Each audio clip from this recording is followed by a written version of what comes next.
Good evening and welcome to Hamden Action Now. My name is Rhonda Caldwell, and we have Councilman Justin Farmer from the 5th District of Hamden tonight to come and talk about an affordable housing forum that's going to take place this Saturday at the Miller Library here in Hamden. So we want to hear more about that because, as you know, we do have a housing crisis in Hamden as well as in Connecticut. But we need to be responsible in addressing this housing crisis to make sure that when we do address affordable housing in the state of Connecticut and in Hamden, we do it responsibly. So stand by. We can't wait to hear this information from Councilman Farmer.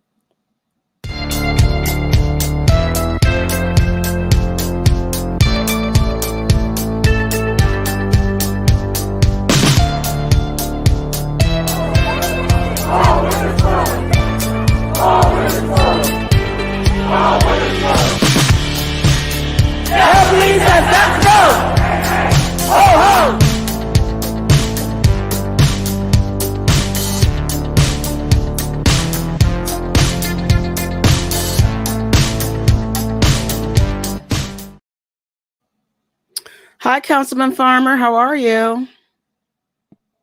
I am good. Can you hear me? Yes, I can. Hey, I am good. Thank you so much for having me and taking the time to be in community. Yes, So yes. Can you tell us a little bit more about this affordable housing forum you're going to have on Saturday? Because I love affordable housing. facts. So on Saturday, this coming Saturday, right? A couple of days from now, we are having a housing forum at 1 o'clock at the Miller Library, right? And when I say we, right, I'm talking about Jam, myself, Abdul, Miriam, right?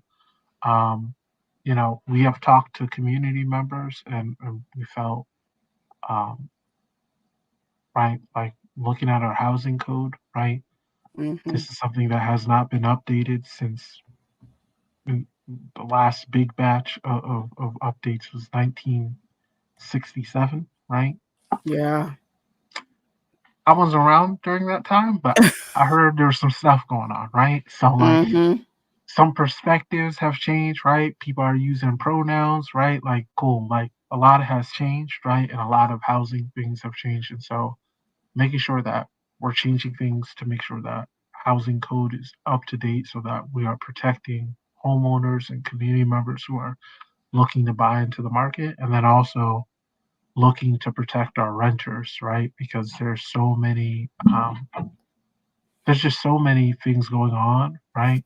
Um, all across the state. And so we have the opportunity to kind of bring this together. And then I think the most important thing about everything is I, I, you know, we, right, we want to make sure that we're in dialogue with community members before we make changes, right? Because with housing, we see it time and time again where some people think of some changes around housing and then we don't come to the community, we don't have that dialogue, we don't have that discussion until things are ready, draft, and on the table. And then you get the arguments about NIMBYism, and then you get the arguments about, what's best for the community. And like that needs to be collective, right? We need to come together and talk about like how we see the beloved community. And so that's what this event is about, right? Talking about housing, sharing some issues that we see, getting perspective from people on what issues they see, and then over the next couple of months, really organizing to make sure we talk to as many people as possible so that when we do introduce new legislation, that as many people as we could have are on board. I agree with you. Housing is I always tell people, you could not have a car and still be okay. You could not have cable TV and still be okay. It'd be a little inconvenient. There's a lot of things you could not have and kind of be okay in the world. But when you are losing your housing or at risk of losing your housing, or, you can't find housing, um, if you want to see how desperate people can be, you Mm, take away housing from a person, especially when they got kids and they don't know where they're going to lay their hat. Housing is a crisis. Housing, especially in the state of Connecticut, where the housing prices and the rental prices are off the charts. I'm not gonna quote any amounts here in this area, but I'll tell you that in New Haven County and in Fairfield County, the rents are some of the highest in the country. So I mean, forget about that. Trying to buy, even trying to find a rent where you're not paying 80% of your income just to keep a roof over your head. I mean, you haven't eaten yet. You haven't paid a light bill yet. I mean, you haven't fed your kids yet, and you've taken all of your money and just to try to keep a roof. And a lot of these roofs aren't even well maintained. I mean, people, they pay $1,800-$1,900 for properties that owners don't even feel compelled to keep up. So I hope some of the code changes that you all are, considering will include some of the things to make landlords be more accountable to the people that they rent to, and stop judging folks based on how much they pay. Right. Like, and I think part of it also is just, you know, you have me thinking. I'm like, man, the water rate and the water pollution. I'm like, nah, we gonna run a hose, so because we not paying any water pollution, right? Like just water rate, like, all right, Right. like, I um, mean, it's really incredible. I tell people all the time, I've always been an advocate for affordable housing. I've been in this business of trying to house low income people since 1993. Um, from Connecticut to South Carolina. I know don't laugh. I know you're saying this before I, you were born. I'm It's okay to family say that. came through in '94, right? Like, But since 1993, before you were born, I've been trying to put a roof over somebody's head. I know what it's like to not have a home to go to. I did. I was that in that space in the 1990s. I lost my job. I had to sell my car to live off of the money, and when I ran out of money, I had to go sleep on somebody's couch. And thank God that couch was available. And I had to couch surf until I got another job. It happened to be my pastor's sister's house that she was like, well, you can't go to a homeless shelter, so you just have to come home with us. And I was like, okay, because I had nowhere else to go. It's just I had nowhere else to go. And I mean, I tell people all the time, housing and jobs and work and I didn't even have any kids back then. I don't even know what that would have looked like. I mean, and it's a frightening prospect to not know where you're going to lay your head. And we need people to get more passionate about making this a priority in our community. I mean, we could talk about the middle school project all day. I like the idea that they're going to bring affordable housing, but you have a community. I don't know who said it at the App Foundation rally when they said that how are you going to bring a distressed program to an already distressed community. I mean, the south end of Hamden has been distressed for 100 years since it was, and actually for at least 90 of those 100 because it was redlined. I mean, your federal government deliberately disinvested in the south end of Hamden and that Newhallville section of Hamden and New Haven on purpose. It wasn't even on accident. this was the airport, right? This was the municipal airport. This was the town dump, right? And then it became, okay, we're going to build housing, right? And then it was mostly poor Polish and German Mhm. community members, right? And then, right, uh, as one of my professors would say, capital flight, right? The white flight happened, right? And they sold, right? They sold to black and brown people, right? And now the majority of people in my community are West Indian, like myself, Jamaican, Mhm. Grenadian, Haitian community members, right? And I just, housing does so many things, right? Like, first, thank you so much for sharing your own personal testimony, right? But I think, Oh like, yeah, that's what drives me. That drives me every day because I can't even imagine. That was like almost 30 years ago. It was like 25, 27 years ago, but it was real. And it's real. I mean, it's a real situation. My mom was sick. She was in the nursing home. My father was deceased. There was nowhere to go.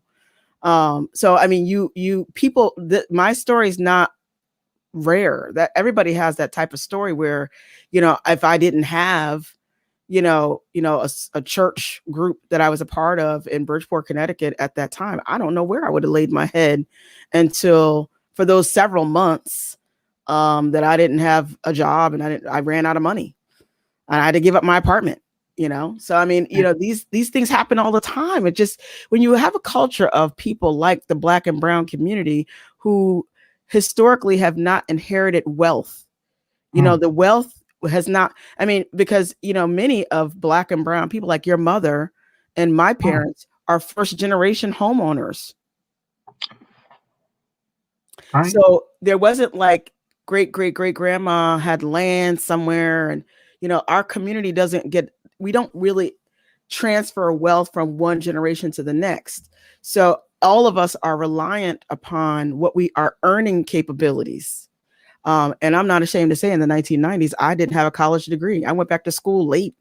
I didn't go back to Mm. college in 1997. That was 12 years after I graduated from high school. So I wasn't at that time employable, Mm. to be able to get enough. I mean, the state of Connecticut did a study about 3 or 4 years ago that said in order to afford rent in Connecticut, you need to make a minimum of $73,000 a year. Who the hell making that kind of money? But, right. And so, like, housing secures culture, right? Like people being able to have, right? My community was called Little Germany, right? It wasn't like called that because, right, all the people were Jamaican, right? It was because a group of people got together, found community, and were able to hold on to traditions, right? Were able to hold on to Culture. values, culture, right? And so Hmm. that's one of the things it does, right? Second thing that it does, right? We know our schools are tied to these things, right? And so, Hmm. like, having safe places for people to rest, right? You can't get up, you if you don't have somewhere to rest for 6 hours, 7 hours, 8 hours, and then you want to go and say, all right, go do manual labor, go think about stuff. It's not possible, right? And so while we have time, right, I just want to highlight the fact, like, um, the work that I've done with JAM, the work I've done with DSA, the Democratic Socialists of America, right? Hmm. Um, City Fair Housing, right? We got right to counsel passed, right? And there's so many people where, right, they've been in really, really tough spots, right? And they're afraid, right? Like they're in horrible living conditions. There's mold. There's sinks rotting out, It's tubs being terrible. broken, and because they're afraid of retribution because of some bad actors, right? Not all landlords, but Hmm. some bad actors, right? These industrial slum landlords, right? Where they, right, are afraid of retaliation, and so we pass right to counsel, allowing them Hmm. to get an attorney, right? So that they can not have that scarlet letter eviction on their case, so that they can Right. rent in places that have dignity. And when we don't do that, right, right, we had this winter we had 65, something like 65 people coming to try to get 25 spots in our warming shelter, right? Isn't that, oh my God. And people who would work, right? People who are registered nurses, right? People who work in warehouses, right? People who, right, are working they're working poor, housing insecure, right? People who have careers, have specialized education, Hmm. and because of circumstances or because of hitting tough times, right? Or that transition, now they have to huddle up and wait to see if they can get in to rest basically on a cot In and a sleep warm location in the middle of the winter in Connecticut. for 2 months, We right? we can't, we like, how do we, as as a culture, how do we sleep well? Like, I don't, like that guy that was out there on the Amity off ramp. off the Parkway in the tent that was an amputee on a crutches. That disturbed me because like that next weekend was when we had that first big snowstorm, and I was saying to Simone, I'm like, I wonder what that guy's doing. He can't stay in a tent in this weather that's coming, you know. But it doesn't. People just they hit the gas, they're like, okay, I'm going. I got to get to my appointment or whatever. At some point we have to stop and like absorb this around us that we're passing people that are living on a sidewalk. And we also have to address a lot of there's a lot of folks are suffering from mental health issues and maybe drug abuse, maybe drug addiction, and those two issues cause a lot of homelessness. People who are suffering from mental health crisis. And I had a woman that I housed in Bridgeport in one of my elderly properties who lived in the back of her station wagon with her dog. She lived in a house with her mother, and when the mom died, the city took the house for taxes.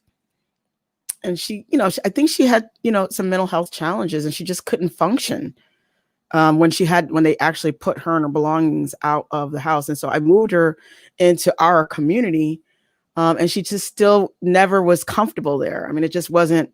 She just didn't. And of course, we were independent living, so we didn't provide any of the emotional supports that she needed to make her comfortable, which is leads us to our next discussion on like the middle school. It's great to put up more units, but what do we do to support? I mean, we can throw millions of dollars at bricks and mortar all day and twice on Sunday, but when we don't have, you can have a $20 million development, but you only want to hire a resident services coordinator and pay them $10,000 a year.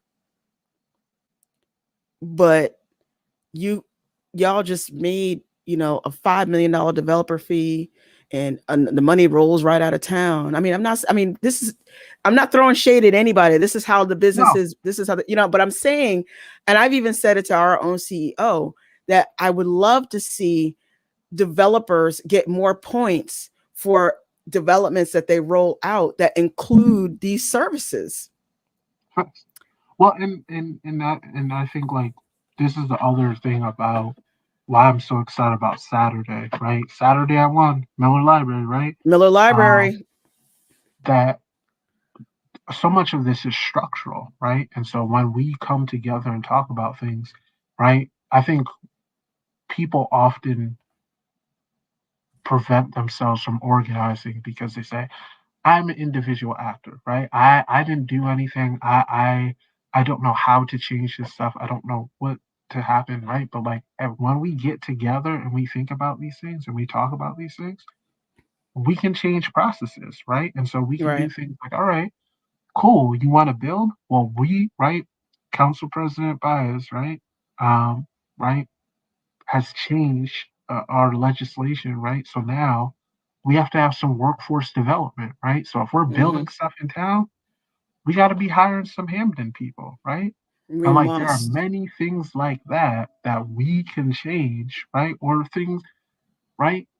Sometimes fines and fees, right? I remember we have these broken down stairs on Mill Rock, right?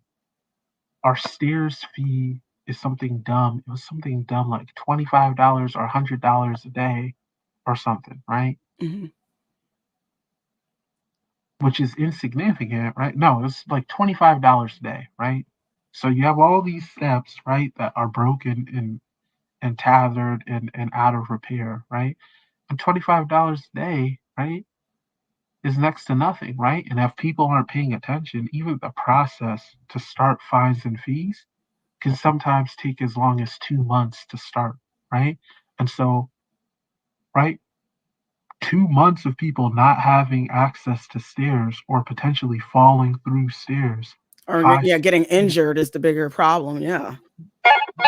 like that's just not acceptable, right? And there are things like that we can change. There are things like that we can talk about, and then also things like 830G, right, at the Mm-hmm. state level, right, which Mm-hmm. is saying we should have 10% affordable housing, right?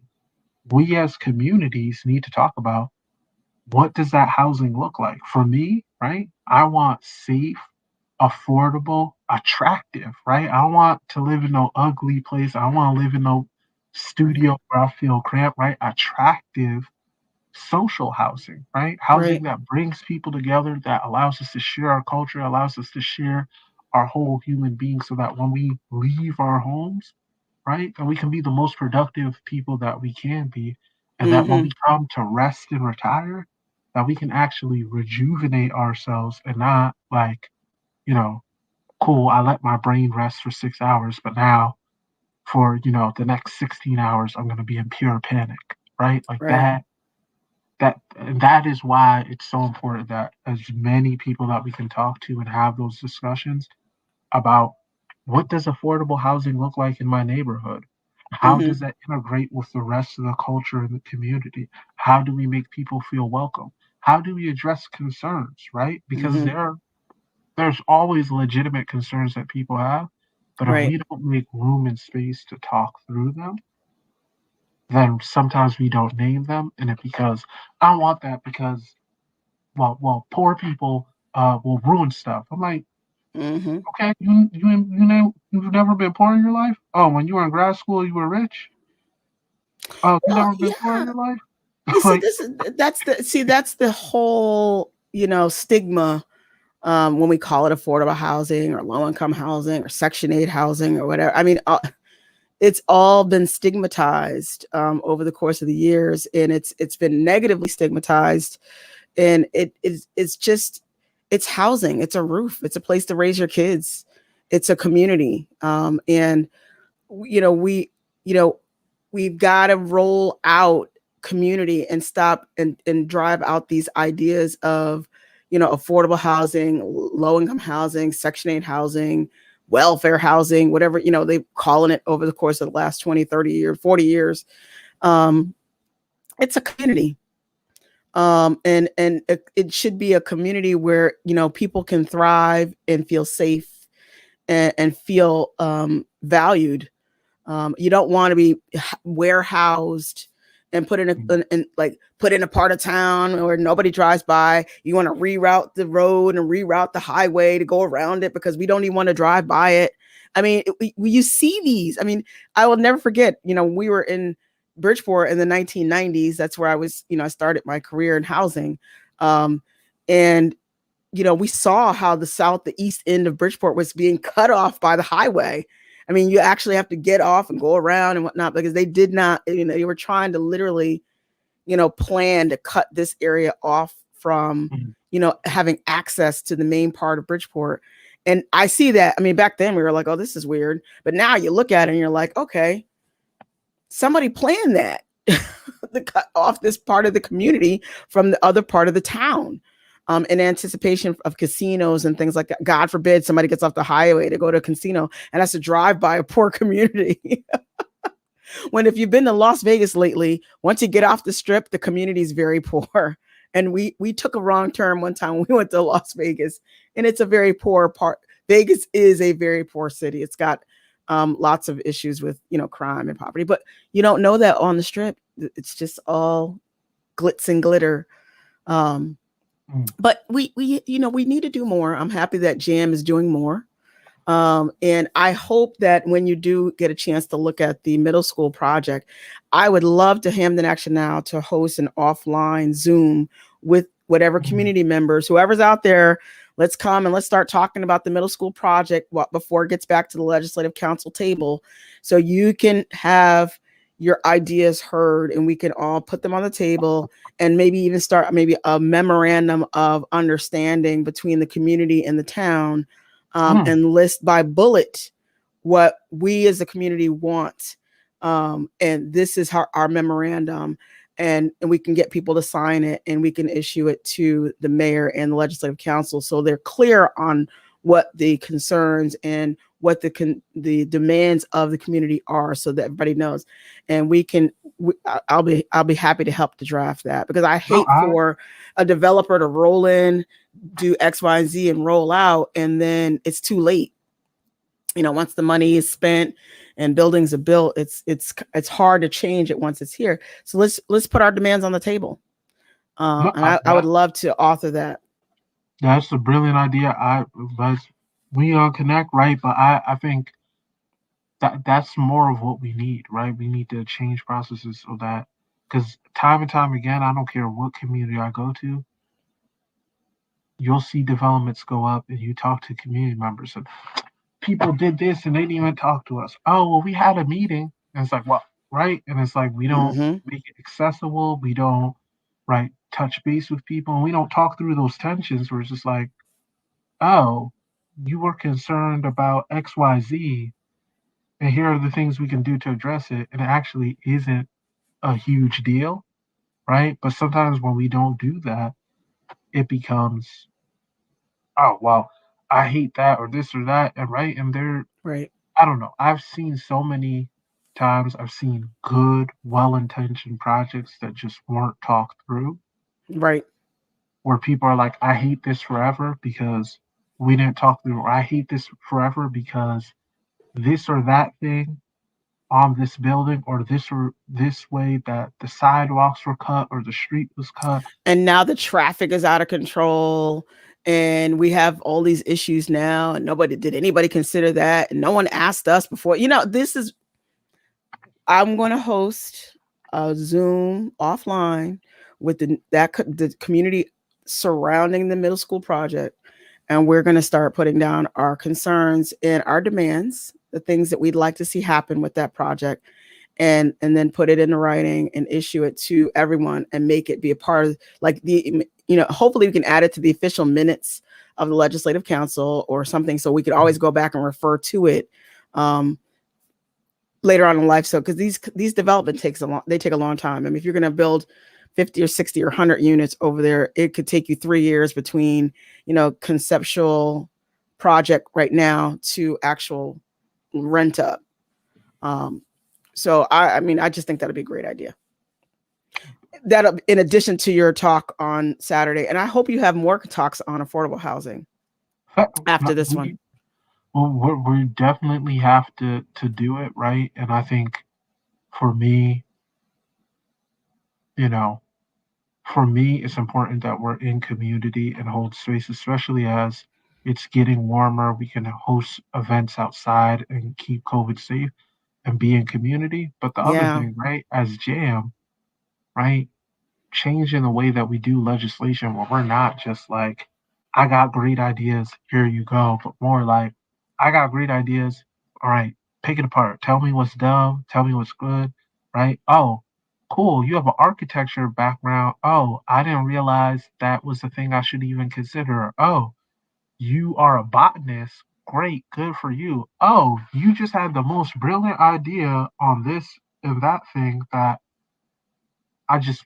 would have never thought about, right? And so, like, that's what I'm excited about with these sessions is talking through some of these ideas and bringing it to people so that we can really have the best policies, right? yeah.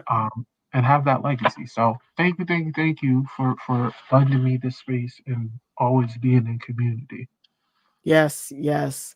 I'm excited. If you're gonna do a series of talks at the library around housing, just let me know, and we can, have your talk, go live on our platform, so those that can't come can, watch it and roll it back, rewind it and be able to hear what was said, and that everybody can be involved with the process. Mm. Housing, we're in a housing crisis, and I think COVID made it worse. People who were already living on the edge fell over the edge during COVID. If you were lost your job or you were on the brink of just barely Mhm. making ends meet, and all of a sudden your hours got reduced or eliminated, you are, the eviction moratoriums all ended. So, all that's happening. I know Unite CT is still active, and I believe it was refunded. There was additional allocation of funds for it, but that process takes a long time. It's a lot of backlog and applications. So, I mean, it's really terrible when we think about the crisis of housing around I us. was on Um, Unite CT for someone the other day, right, helping out. and I was on hold for 2.5, almost 3 hours. Oh my God. Mm-mm. Unacceptable. I'm like, But I cool, mean, any it's just, councilman call, but it right? I'll speaks to the call. need. It speaks to the need. I mean, it's just that's the need. There's a lot of people need help with their rent right now. Um, and so we need to keep this conversation going. I'm going to bring some more people on in the next coming weeks and months about housing and what what the other people are doing around, other towns are doing around the state. And we'll just hear and we'll just all, collectively see how we can, merge resources and see what another town's doing. Maybe we can come and bring that resource here and just do these things to continue to make this happen. All right. Thank you. Thank you so much. Representative. No, I'm sorry. Councilman. I'm trying to speak it. I'm trying to speak it into existence. That's no shade to Representative Robin Porter. Hey, Because you're in her district. no, but But yeah. thank you so much for all of this. And we're going to continue to talk more. Maybe if you want to come next week, we could talk like an update after you had your first session. Yep, no, let's definitely do that. Yeah, let's do that and touch base and right because yeah. Yeah. All right. Well, you have a good night, Justin, and thank you so much again for this work that you do. We appreciate you. Same. Safe travels. Take care.